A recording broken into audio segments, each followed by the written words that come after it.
Hello lovelies, I'm going to show you very quickly how I made this Shabby Chic card. I've used a lot of different products, so I'll list them at the end. I'm just going to do an overhaul. We're in fast motion. I've got multiple layers, as you can see here. I'm going to use crumb cake. Well, I use crumb cake on the Birdhouse Pretty Birds bundle, so the Birdhouse dies, just inking the edges, and also this round circle from Fabulous Frames. It's actually about 3 frames cut out and all stuck together with dimensionals.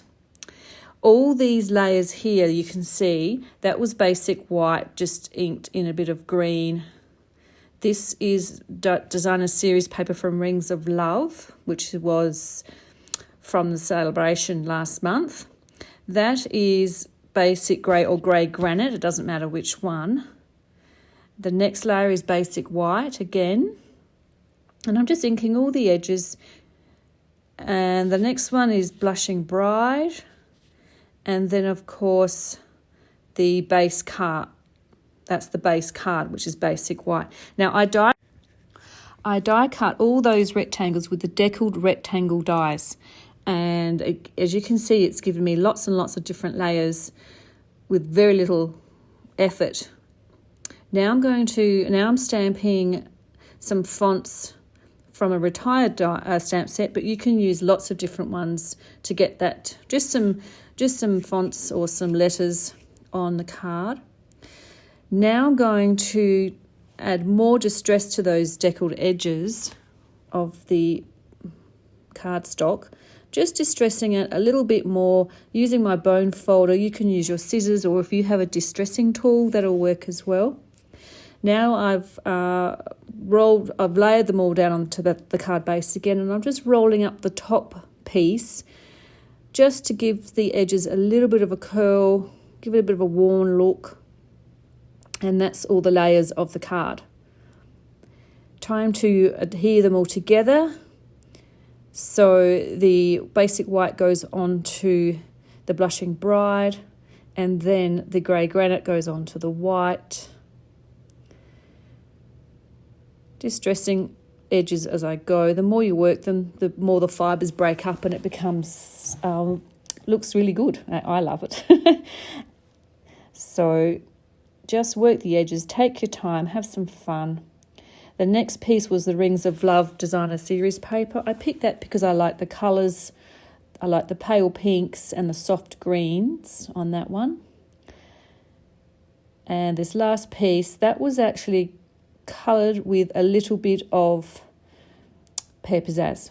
Now, as you can see, I've used a bit of cardboard from the cardboard box that my order came in. This doesn't have to be an acid-free project because it's not scrapbooking. So I've just mounted that up on the cardboard, which makes it a higher mount.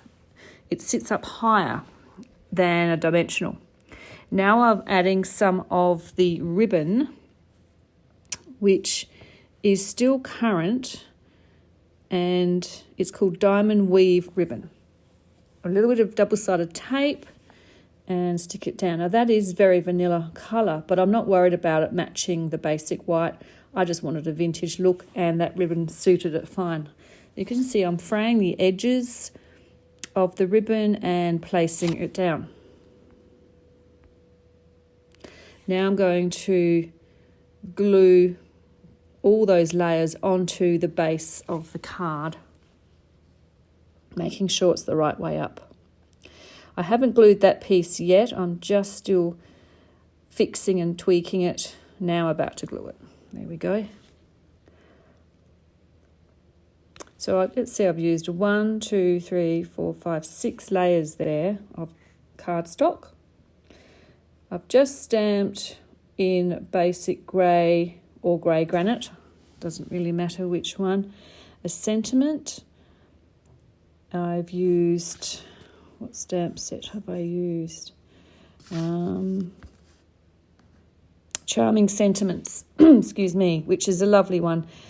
Comes with dies as well, but I decided just to fussy cut out over the words. And now I'm inking the edges, and I am using crumb cake again, just to match in with all the other edges that I've inked with a sponge, with a blending brush.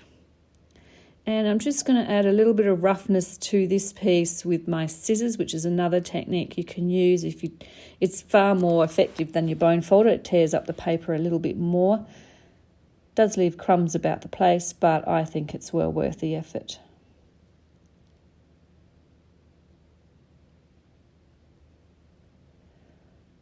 And smoothing it out and folding it up a bit more with the bone folder here. And you can do as little or a lot as much as you like to distress your edges of your work.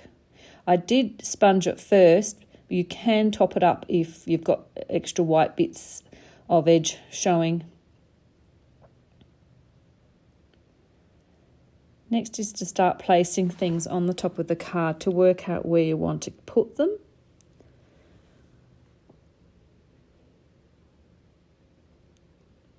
A little bit of Tombow glue on the oval. As you may be able to see the layers there that's built up and held together with dimensionals.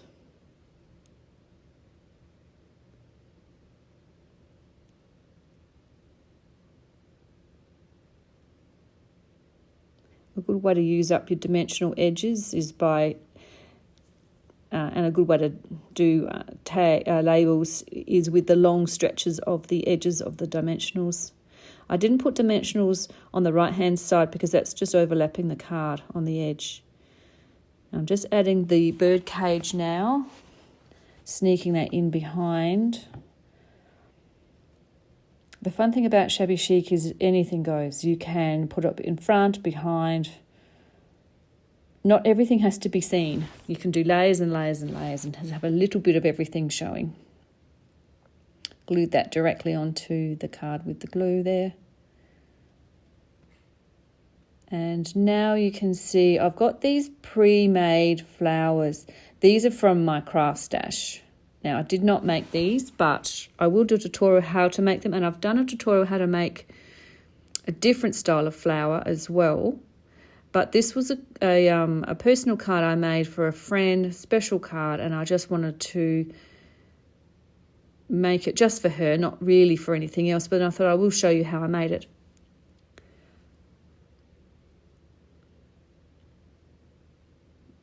I used 450 glue for this because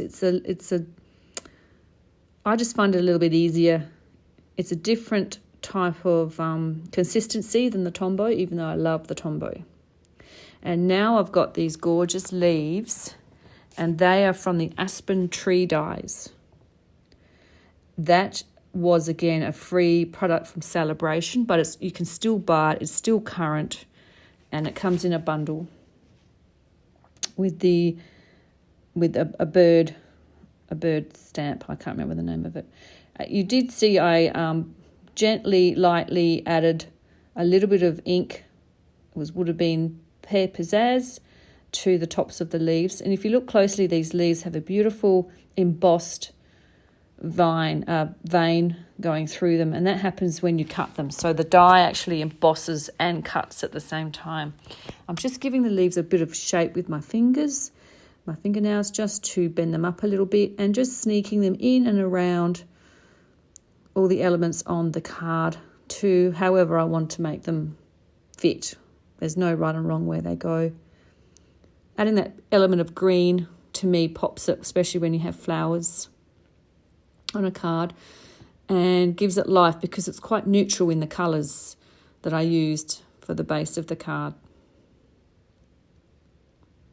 I've got two different size leaves. I always work with the biggest element first and then slowly add smaller and smaller elements or embellishments. Far easier going that way than start with small and then trying to squeeze big things in at the end.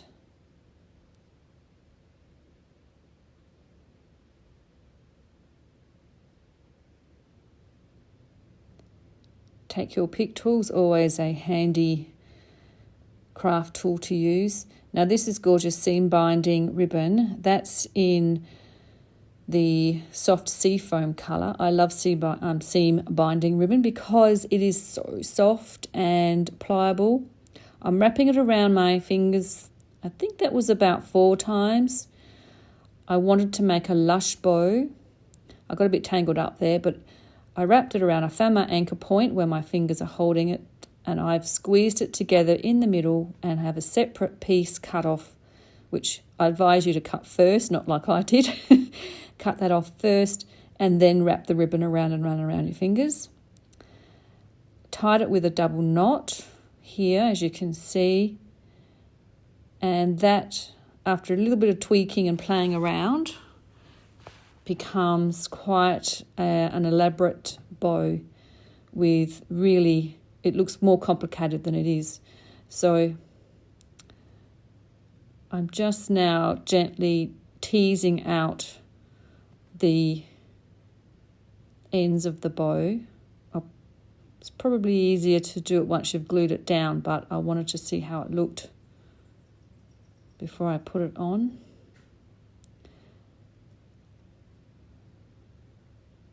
My fingernails were too long. I had trouble getting the bow out.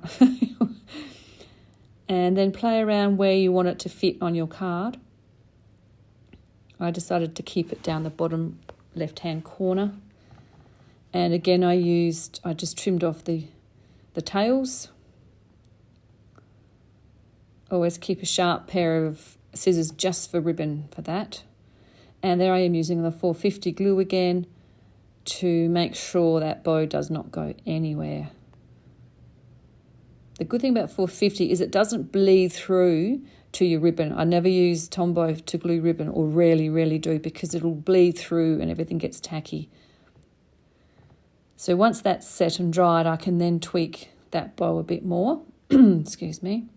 I've got some Sprig Trinklets, which are gorgeous. You can keep them silver, or you could colour them with some ink or polish. Shoe polish will also colour them.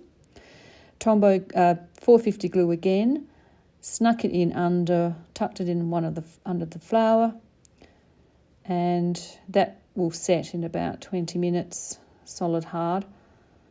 And I've got some of those gorgeous, charming, for everything fancy sequins. You get 3 different colours in one box: greens, blues, and these are the pinks. And they've also been accented with silver and gold sequins and some pearly ones. So now I'm just doing tiny little drops of glue all over the card, random spots, and then just using a sticky pen or pencil to pick up individual sequins and placing them directly over the top of the wet glue dots. You can also use glue dots. You don't have to use Tombow glue, but this works fine for me and it's faster.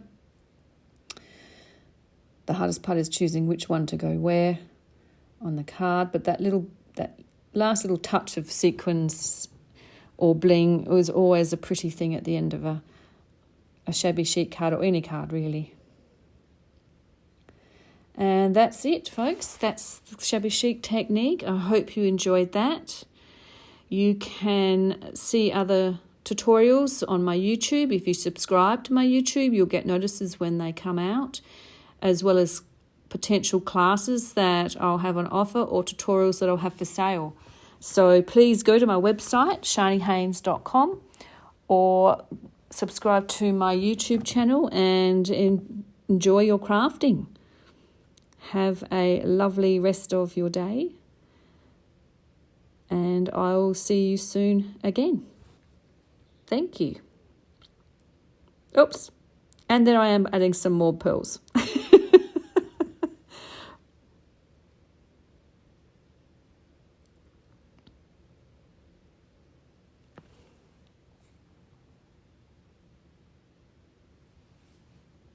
These are the heart pearls from the current catalogue.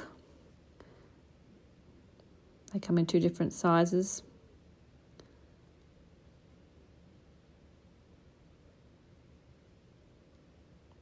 Having a bit of fun trying to decide where to put them. And there we have it. Now we're finished. You can see a close-up there of all the embellishments and pretties.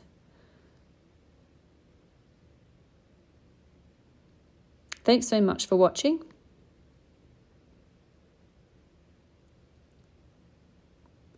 Have a wonderful day. Goodbye.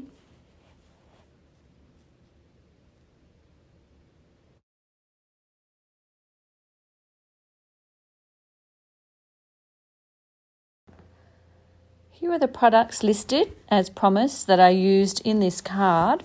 You can see all of these products on my online shop. If you go to my website, sharniehaynes.com, and look for the shop up in the top feeder, it'll take you directly to my online shop. Thank you. Have a great day.